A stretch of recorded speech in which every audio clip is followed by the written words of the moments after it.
Assalamu alaikum warahmatullahi wabarakatuh. Dear students, today our topic is tension and acceleration in a string. एक जो stretch string है, एक जो तनी हुई रस्सी है, उसके अंदर अगर आपने उसके साथ कोई चीज़ बांधी हुई है तो उसका एक्सेलेशन क्या होगा और उस तनी हुई रस्सी के अंदर जो टेंशन होगी वो किस तरीके से क्रिएट होगी। ठीक है, आप बेटा फ़र्ज़ कर लें कि आपने एक block which having some mass, जिसका कुछ मास है, वो आपने लटकाया हुआ है। ठीक है, एक स्टैंड के साथ। तो आप क्लियरली देख सकते हैं कि उस ब्लॉक का जो वेट है जो बराबर होगा एम जी के, M for mass and G for gravity, क्योंकि वेट वो फोर्स होती है जिसके तहत किसी भी चीज़ को ज़मीन अपनी जानब खींच रही होती है, तो वो वेट है। ठीक है, वो ब्लॉक का वो नीचे की जानब है। बदले में इस वेट को कैंसिल करने के लिए नेट फोर्स के तौर पे जो चीज़ कैंसिल कर रही है, जो ऊपर की जानब है, जो रिएक्शन फोर्स है, वो है टेंशन। ठीक है, वेट किसी भी जिस्म की टेंशन उसके वेट की वजह से होती है और हमेशा उसकी मुखालफ सिमत में होती है और रिएक्शन फोर्स होती है। ठीक है, wait of the block pulls the string downward. जिस्म का जो वेट है वो स्ट्रिंग को नीचे की जानब लेके आ रहा है, जबकि बदले में उसको कैंसिल करने के लिए टेंशन ऊपर की जानब जा रही है। ठीक है, अब यहाँ पर हमने एक्सेलेशन किसी भी जिस्म का और टेंशन अगर कोई स्ट्रिंग के साथ लटके हुए जिस्म है तो उसको कैलकुलेट करने के लिए हमने यहाँ पर दो टॉपिक्स, दो फिनोमिनास को पढ़ना है। उसमें से एक आज करेंगे, एक फिर अगले दिन हम करेंगे। ठीक है, उसमें जो पहला हमारा फिनोमिना है वो है vertical motion of two bodies attach to the ends of a string that passes over a frictionless pulley. ठीक है, वर्टिकल मोशन, एक जिस्म की वर्टिकल मोशन, दो जिस्मों की वर्टिकल मोशन जो कि एक ऐसी पुल्ली से गुजर रही है जो फ़र्ज़ कर लें फ्रिक्शनलेस है, और उसके अंदर से रस्सी को गुजार के दोनों जानब दो जिस्मों को बांधा गया है, जिसमें से एक जिस्म का वज़न दूसरे जिस्म के वज़न की निस्बत ज़्यादा है। Mass of the one body is greater than that of two second body, या weight of the body first body का दूसरी बॉडी के लिहाज से। तो उसके लिए हम यहाँ पर कुछ अरेंजमेंट्स करेंगे। उस अरेंजमेंट्स में करने से पहले मैं आपको बेटा डेफिनेशन बता दूं, अगर आप लिखना चाहें उसकी टेंशन की, तो the force exerted by the string, ऐसी फोर्स जो स्ट्रिंग में पैदा होती है, it is subjected to pull, जब उस स्ट्रिंग को खींचा जाता है, is called tension in a string, तो उस स्ट्रिंग में पैदा होने वाली फोर्स को टेंशन का नाम दिया जाता है। ये जो आपके सामने ये अरेंजमेंट्स आपको नज़र आ रही हैं, बेसिकली ये अरेंजमेंट जो है ना, ये कहलाती है Atwood machine. George Atwood ने इसको बनाया था टेंशन और एक्सेलेशन को, फिनोमिनास को समझने के लिए। तो आप अगर इसकी अरेंजमेंट्स को देखें तो आपको अरेंजमेंट्स में क्लियरली नज़र आ रहा होगा कि ये जो मास ए है ये मास बी से बड़ा है। M1 is slightly greater than M2, M1 M2 से थोड़ा सा बड़ा है। ठीक है, अब ये जो M1 है, यानी कि ये जो ब्लॉक ए है, इसका जो एक्सेलेशन है वो डाउनवर्ड डायरेक्शन में है। ठीक है, और जब आप इसको रिलीज़ करेंगे, अगर ये नीचे आ रहा है तो ऑब्वियसली ये ऊपर को जा रहा होगा, तो इसका एक्सेलेशन जो है वो अपवर्ड डायरेक्शन में है। इसका एक्सेलेशन डाउनवर्ड डायरेक्शन में है, इसका एक्सेलेशन अपवर्ड डायरेक्शन में है। यहाँ पे जो वेट है वो टेंशन से ज़्यादा है और यहाँ पर टेंशन वेट से ज़्यादा है। ठीक है, जो चीज़ ज़्यादा होगी उसको हम पॉजिटिव लेंगे, जो चीज़ कम होगी उसको हम नेगेटिव में लेंगे। ठीक है, अच्छा, अब हमने क्या करना है, आप देखें कि सिंस द बॉडी ए, जो बॉडी ए है ये मूव कर रही है डाउनवर्ड डायरेक्शन में, ये नीचे की जानब, क्योंकि आपने जब इन दोनों को बेटा एक क्लिप के साथ लॉक किया होगा ना, यहाँ पे लॉक किया होगा, दोनों ये लॉक हुए होंगे, लेकिन जैसे ही आप लॉक को रिलीज़ करेंगे ये ज़्यादा मास होने की वजह से नीचे की जानब आना शुरू हो जाएगा, तो इसका एक्सेलेशन नीचे की जानब हो जाएगा। ये अगर नीचे की तरफ आ रहा है तो ऑब्वियसली ये ऊपर की जानब जा रहा होगा, तो इसका एक्सेलेशन ऊपर की जानब हो जाएगा। ठीक है, टेंशन दोनों में, इधर ये वेट की वजह से यहाँ पर टेंशन है, यहाँ पर वेट की वजह से यहाँ पर भी टेंशन है। यहाँ पर वेट M1 की वजह से है, यहाँ पर वेट M2 की वजह से है, यहाँ पर वेट M1G कहलाएगा, यहाँ पे वेट M2G कहलाएगा। ठीक है, तो ज़ाहिरी बात है, फिर हम आगे देखेंगे तो हम देखेंगे कि since the body A moves downwards hence its weight M1G is greater than the, जो चीज़ नीचे की जानब आ रही होगी उसमें वेट ज़्यादा होगा, टेंशन कम होगी, जो चीज़ ऊपर को जा रही होगी उसमें टेंशन ज़्यादा होगी, वेट कम होगा। तो यहाँ पर जो जिस्म ए है वो नीचे की जानब आ रहा है, तो इसका मतलब है उसका वेट ज़्यादा है, टेंशन उसमें कम है। तो नेट फोर्स जो उसके ऊपर अप्लाई होगी उसको हम किस तरीके से लिखेंगे, net force acting on the body A is equal to m1g minus T. m1g क्या है? ये वेट है बेटा, ये वेट किसका है? ये m1 का है, बॉडी ए का है वेट, m1g माइनस टी।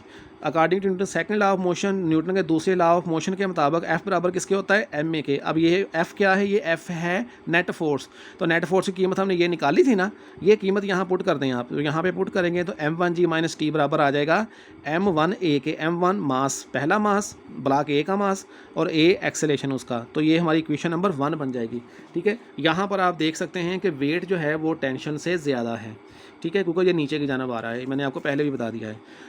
इसी तरीके से दूसरा वेट जो छोटा वेट है, दूसरा मास जो छोटा मास है, वो ऊपर की जानब जा रहा है। तो इसका मतलब ये हुआ कि वहाँ टेंशन ज़्यादा है और वेट जो है वो उसका कम है। ठीक है, तो as the body B moves downward, ठीक है, moves hence its weight m2g is less than, ये डाउनवर्ड मैंने गलती से लिख हो गया, ये डाउनवर्ड नहीं है, ये अपवर्ड होगा, क्योंकि बॉडी बी जो है बेटा वो अपवर्ड डायरेक्शन की तरफ जा रहा है, ऊपर की जानब जा रहा है। तो इसका मतलब है इसका जो वेट m2g है वो टेंशन से कम है। ठीक है, तो अगर वो टेंशन से कम है तो उसको हम किस तरीके से लिखेंगे वो भी देख लें बेटा।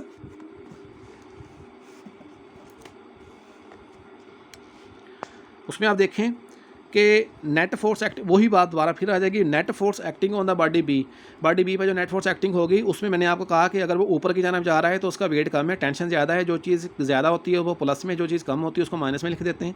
T minus m2g according to Newton's second law of motion, Newton के दूसरे लॉ ऑफ मोशन के मुताबिक F बराबर होता है ma के। ठीक है, तो F is equal to, F की कीमत, ये नेट फोर्स की कीमत हमने T माइनस m2g निकाली थी, वो यहाँ पे आप पुट कर दें, T माइनस m2g। ठीक है, F की जगह पे आ गया और M हो गया m2 साथ A। यहाँ पर टेंशन ज़्यादा है, वेट कम है। ठीक है, अब दोनों इक्वेशंस, पहली इक्वेशंस हमने निकाली बेटा, वो F is equal to m a वो निकाली थी, m1g minus T is equal to m1a, और दूसरी हमने निकाली T minus m2g is equal to m2a। अब दोनों इक्वेशंस के मुताबिक हम एक्सेलेरेशन, ग्रेविटी और टेंशन को फाइंड आउट करेंगे। Suppose that calculations to get acceleration, acceleration को कैलकुलेट करने के लिए हम क्या करेंगे? For the value of acceleration, acceleration को हासिल करने के लिए we shall add equation 1 and 2, हम दोनों इक्वेशंस को जमा कर लेंगे। पहली इक्वेशन को दूसरी इक्वेशन में क्या कर देंगे? जब ये वैसे आपके कोर्स में हल नहीं किया हुआ, वैसे ही उसका आंसर लिखा हुआ है, तो बेटा मैंने हल करके दे दिया, क्योंकि हो सकता है आपको इसका सलूशन ही आ जाए हल करने के लिए। ठीक है, तो हमने इक्वेशन 1 जो थी हमारी, उसको हमने इक्वेशन 2 में ऐड कर दिया। इक्वेशन 1 हमारी थी m1g minus T is equal to m1a, उसमें हमने जमा कर दिया T minus m2g is equal to m2a, दोनों को हमने जमा कर दिया, ब्रैकेट से खारिज निकाला तो m1g, ब्रैकेट से हमने निकाला तो m1g माइनस टी जमा T माइनस m2g, T से T कैंसिल हो गया, पीछे क्या बचा? m1g minus m2g। इधर से हमने एक्सेलेरेशन का जो है वो ले लिया, कॉमन ले लिया, इधर से हमने g कॉमन ले लिया बेटा। ठीक है, तो हमारे पास आया g into m1 minus m2 a into m1 plus m2। अगर आपको एक्सेलेरेशन चाहिए, आपको एक्सेलेरेशन चाहिए तो ये सारी रकम उठा के आप इधर ले आएंगे, तो एक्सेलेरेशन बराबर आ जाएगा m1 minus m2 over m2, m1 plus m2 multiply by g। ठीक है, m1 minus m2 over m1 plus m2 multiply by g for the value of acceleration. और अगर आप वैल्यू ऑफ g हासिल करना चाहते हैं तो आप इसको उठा के उधर ले जाएं, तो g बराबर आ जाएगा m1 plus m2 over m1 minus m2 multiply by a acceleration of the body. ठीक है, अगर आप कैलकुलेशन हासिल करना चाहते हैं टेंशन की, ठीक है, वहाँ पर तो उन्होंने डायरेक्ट दे दिया है ना, लेकिन यहाँ पे आप देखें calculations to get value of tension, tension की वैल्यू निकालने के लिए बेटा आपने क्या करना है? दूसरी इक्वेशन पर पहली इक्वेशन को क्या कर देना है? Value of tension in case can be, कैसे क्या आप कर सकते हैं? Can be found out by dividing equation 2 by 1। आप इक्वेशन 2 पर इक्वेशन 1 को क्या कर दें? डिवाइड कर दें। इक्वेशन 2 एंड इक्वेशन 1 को आप डिवाइड कर दें बेटा, तो डिवाइड होने से इक्वेशन जो है वो निकल आएगी। वो किस तरीके से निकल आए आप देख सकते हैं बेटा, मैंने कैलकुलेशन करके दी है आपको। इक्वेशन 2 क्या थी? T minus m2g m2a divided by equation 1 m1g minus T, ठीक है, is equal to m1a। a से a तो कैंसिल हो गया ना, पीछे रह गया m2 ओवर m1, ये रह गया, इसको हमने कर दिया क्रॉस मल्टीप्लाई। ठीक है, m1 मल्टीप्लाई हो गया T माइनस m2g के साथ, और m2 मल्टीप्लाई हो गया m1g माइनस टी के साथ। आपने अंदर ज़रब दिया तो m1t माइनस m1m2g आ गया। ये m1 को अंदर ज़रब देने से, ब्रैकेट ख़त्म करने से, ये ब्रैकेट ख़त्म करने से ये आ गया। फिर हमने इनको टेंशन वाले को इकट्ठा कर लिया, ग्रेविटी वाले को इकट्ठा कर लिया। ये माइनस m2t इधर आकर प्लस का m2t हो गया। ये माइनस m1m2g इधर आकर प्लस का m1m2g हो गया। दोनों एक जैसे हैं तो जमा होकर 2m1m2g हो गए, और इसमें से हमने टेंशन कॉमन ले ली तो बाद में बच गया m1 और m2। आपने क्या किया, m1 m2 को उठा के आप इधर ले आए तो इधर क्या बचा, टेंशन बराबर आ गई t m1 m2g over m1 plus m2। ठीक है, ये रकम हमने निकाली टेंशन की। तो ये तो था बेटा कि अगर दो जिस्म जो है वो अमूदन वर्टिकल पोजीशन में लटकाए जाएं तो फिर उससे हम टेंशन और एक्सेलरेशन को कैसे निकालते हैं। कल हम देखेंगे कि अगर एक जिस्म मेज़ के ऊपर पड़ा हुआ हो, ठीक है, वर्टिकल सतह, और दूसरा जो है वो अमूदन नीचे लटक रहा हो, तो उससे एक्सेलरेशन और जो टेंशन है वो कैसे निकाली जा सकती है। आई होप आपको लेक्चर जो है आपने बेटर अंडरस्टैंड कर लिया होगा। अल्लाह हाफिज़, अपना ख्याल रखिएगा।